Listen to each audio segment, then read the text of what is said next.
How can we know that the Bible is from God? This is a widespread question. It's asked often, and it's a legitimate question, and there's no reason why we shouldn't answer these kind of questions. In this video, I'm going to go through a ton of stuff, and I'm going to go through it fairly quickly. I'm going to give you two really good reasons why we can understand that the Bible is from God. And please understand that these reasons have nothing to do with the feeling, has nothing to do with because my mom or my dad taught me this way. It has nothing to do with family traditions. It has everything to do with objective truth. There are a lot of claims that certain religions have the book from God. The Book of Mormon claims to be from God, another testament of Jesus Christ, it says.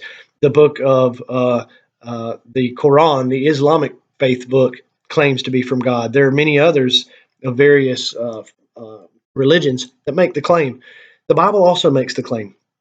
The Bible claims to be the Word of God. In 1 John chapter 1 and verse 8, and then in verse 10, the Word of God and truth are used interchangeably. So the claim is made. The question is, how can we know? So here's what I would like to go through. I would like to establish with 2 points, and I'm going to give you a whole bunch of references for each point. Point one, we can know that the Bible is from God because of the tremendous amount of internal scientific foreknowledge. What I'm saying is that when it is documented that Moses lived all those years ago, that when he wrote the books that he wrote, there's no way he could have known the things that he knew without some divine revelation. For instance, in Genesis 17, Moses records that Abraham was instructed to circumcise those folks following him on the 8th day. How did they know to do so on the 8th day? It wasn't until a long time after that that we realized that the levels of certain elements in the blood were highest, vitamin K and prothrombin, on day 8. Why was it that they indicated that this was the day for these little boys to be circumcised? There are things like that, like Numbers chapter 19. You can read of the water of purification concerning germs, something that cost millions and millions and millions and millions of lives, many centuries after that. We didn't know anything about germs until a few hundred years ago because of microscopes. How did they understand that they had to purify and wash themselves after touching a dead body? Did you know that Isaiah chapter 40 speaks of the earth as being a sphere? How did they know? In Job chapter 26 and verse number 7, it says that he hangeth the earth upon nothing. How did they know? When for years they thought that an elephant or Atlas or somebody held up the earth, how did they know that it was suspended on nothing? Did you know that Hebrews chapter 11, going back to Genesis 15, where God tells Abraham to tell the stars, number the stars? Do you know that stars are innumerable? There's no possible way you could count them. Do you know that up until a few 100 years ago, people were counting the stars and they thought that there was only a few thousand? There are so many stars, it's astronomically absurd. But God said that to Abraham 2,000 years before Jesus. Do you know that in Psalm chapter 8, verse 8, it talks of the paths of the sea, the currents? Do you know that in Job 38, verse 16, it talks of the springs of the deep? How did they know that? These are things that they didn't have the dive suits like we have today. They could go down and they could examine these. They didn't have the laptops and the computer technologies and thermal imaging. How did they know these things? Ecclesiastes chapter 1 and verse 7, Solomon talks about the water cycle.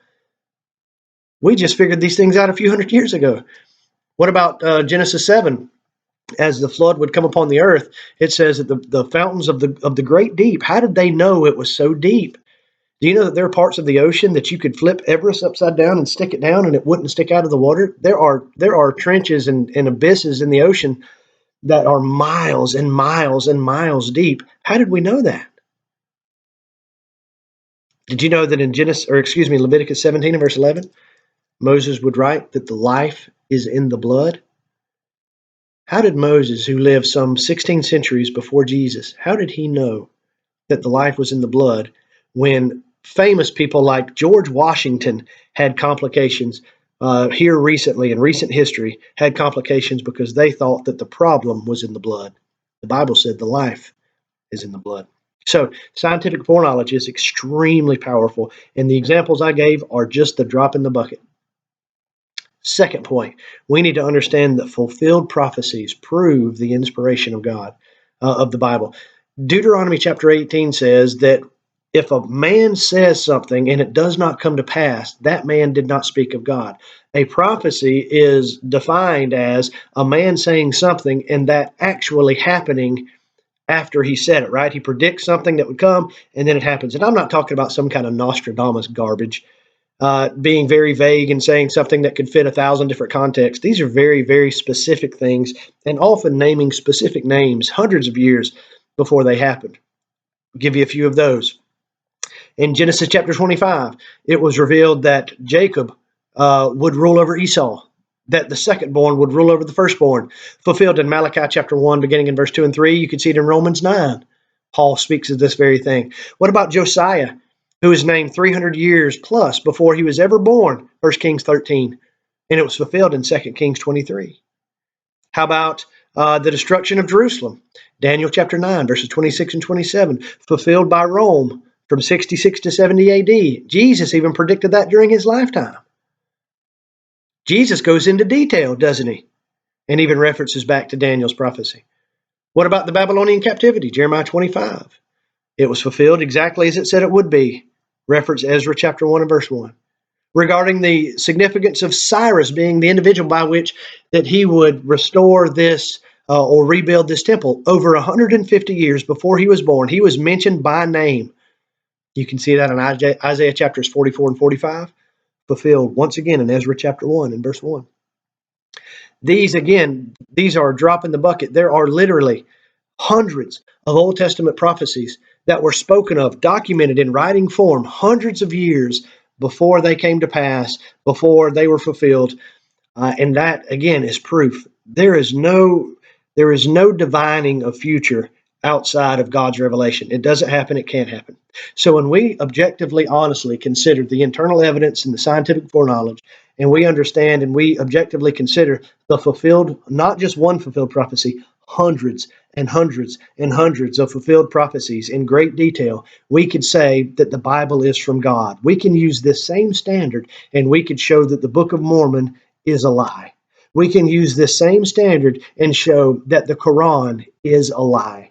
It is a product of man. It contradicts itself, and it also contradicts what we know to be true because of the evidence presented. Do you disagree with us? That's okay. Would you like more information on this? We've got a lot of information on this. We'd be happy to provide for you. If you want to discuss it, if you want to ask us a question or request a specific question to be answered for video, please let us know. We would be happy to address that also. We hope that you have a wonderful day, and we thank you very much for watching.